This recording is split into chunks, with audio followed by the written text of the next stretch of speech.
بسم الله الرحمن الرحيم. اللهم صل على محمد وآل محمد.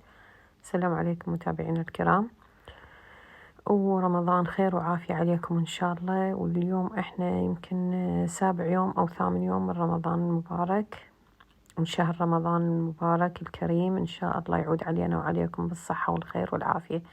أكيد عرفتوا الخطة شنو؟ من الحشوة دولمة.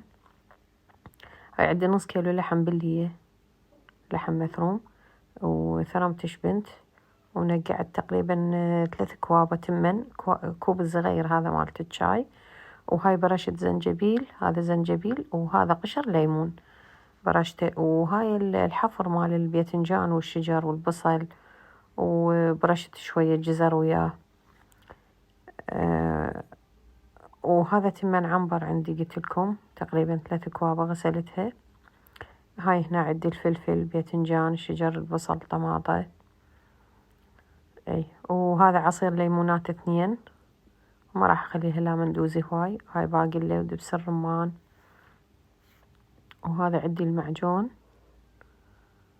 وهاي التوابل عندي. اليوم زوجي رادها الدولمة حلوة، لأن هو من أهل البصرة ويحبون الدولمة حلوة أهل البصرة، فراد عليها حلا يعني أزيد من الحموضة.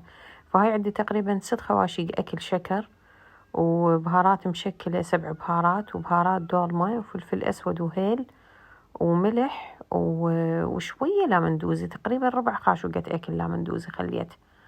وهذا السلق عندي والعودان مالاته مسويته العضود.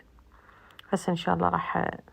هاي بعد ما كملت الحشوة خلطتها ولفيت الدولمة على السريع، يعني ما قدرت أصور كل شيء، على السريع صورت لكم إياها. هاي لفيتهن جدرين صغار، لأن إحنا قسم من عندنا يفطرون بالمحل خارج البيت يعني، والقسم الثاني إحنا نبقى بالبيت نفطر.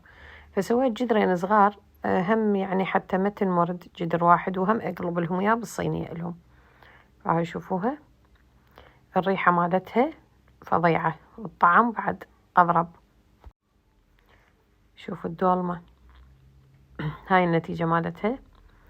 طبعا السلق ما ممرود أبد، يعني كل وحدة بوحدة. شوفوا كل حبة واحد بس. هذا اللي بقى بتشعب مال الجدر أنا يعني هيجي نزلته بالخاشوقة انمرد شوية. الطعم ما أحكي لكم عليه، والريحة تخبل. طبعا أنا صحيح درتها بالصينية هيك وهاي، بس ما أكلنا هواي من عندها، لأنه وحدنا أنا وزوجة ابني، فما نشتهي ناكل هاي زلاطة وتمر بالراشي وخضرات وخبز وياها. وسهمكم ألف ألف عافية، أتمنى تعجبكم.